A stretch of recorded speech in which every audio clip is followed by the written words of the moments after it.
নমস্কার, B for ব্লাশের চ্যানেলে আপনাদের স্বাগত জানাই। আজকে আমি আপনাদের সাথে শেয়ার করব চিংড়ি সরষ পোস্ত, যেটা খেতে খুবই অসাধারণ হয় আর বানাতে খুবই ইজি। চিংড়ি মাছ হচ্ছে এমন একটি পদ যেটা কিনা 8 থেকে 80 আমরা কম বেশি সবাই পছন্দ করে থাকি। আর এইভাবে চিংড়ি সরষ পোস্ত বানালে কোনোদিন তিতেও হবে না। আর আপনি এই রেসিপিটাকে মাত্র 10 মিনিটের মধ্যে বানাতে পারেন। চলুন দেখে নিন আমি কিভাবে এই চিংড়ি সরষ পোস্তটাকে বানিয়েছি। আমি এখানে সবার আগে 3 চামচ পোস্ত নিয়েছি আর 1.5 চা চামচ হলুদ আর কালো সরষ নিয়েছি আর সাথে 3টে কাঁচা লঙ্কা নিয়েছি। আমি আমার চিংড়ি মাছ অনুযায়ী নিয়েছি। আপনি একটু সরষকে কম রাখবে আর পোস্তটাকে একটু বেশি রাখলে এটা কোনোদিনও তিতো হবে না। তো সবার আগে আমি একটা কড়াই নিয়েছি, যার মধ্যে সরষের তেলটাকে ভালোভাবে গরম করে নেব। তার মধ্যে আমি হলুদ আর নুন মাখানো চিংড়ি মাছটাকে ভেজে নেব, স্যালো ফ্রাই করে নেব।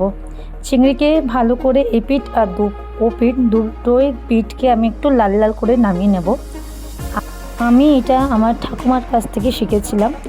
তারপর আমি কড়াইতে আর কোনো ফোড়ন দেব না, যে সর্ষে পোস্ত কাঁচা লঙ্কাটাকে বেটে রেখেছিলাম সেটাকেই দিয়ে দেবো তেলে। তার মধ্যে একটুখানি হলুদ 1 চামচ আর 1.5 চা চামচ আমি লাল লঙ্কার গুঁড়ো ব্যবহার করছি। এখানে আমার মশলাটা ভালোভাবে রান্না হয়ে এসেছে, যেভাবে তেল বেরিয়ে আসছে। তার মধ্যে আমি এই যে সর্ষে পোস্ত পেস্টটা যে বানিয়েছিলাম ওটাকে একটু মিক্সারের জল দিয়ে এটার মধ্যে 1.5 কাপের মতন আমি জল নিয়েছি। আর এই রেসিপিটা হচ্ছে একটু মাখো মাখো ব্যাপার, মানে মাখো মাখো করে এটাকে রান্না করা হয়, ঝোল করা যায় না এর মধ্যে। এর মধ্যে আমি একটুখানি লবণ দিয়ে দেবো স্বাদ অনুযায়ী। আর আমার সর্ষে পোস্ত থেকে ভালোভাবে তেল বেরিয়ে এসছে, তার মানে আমার সর্ষে পোস্তটা একেবারে রেডি হয়ে গেছে। এর মধ্যে আমি আর কিছু অ্যাপ্লাই করব না।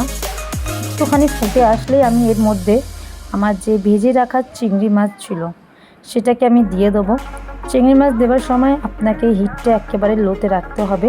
আর এই পুরো রান্নাটা হচ্ছে একটু লো হিটেই রান্না করতে হবে, যাতে এটা আস্তে আস্তে হবে রান্না আর খেতেও হবে খুবই অসাধারণ।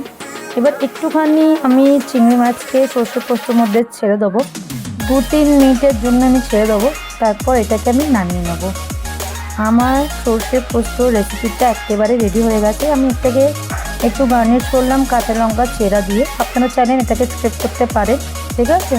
যে যার ঝাল অনুযায়ী আপনি এর মধ্যে ঝালটাকে অ্যাপ্লাই করতে পারেন। তো বন্ধুগণ, এই ছিল আমার আজকের ভিডিও। আই হোপ এই ভিডিও আপনাদের খুবই পছন্দ হয়েছে। যদি পছন্দ হয়ে থাকে please do like, share and subscribe to my channel. আজকের ভিডিও এদিকেই এন্ড করলাম। কালকে আসবো নতুন ভিডিওর সাথে।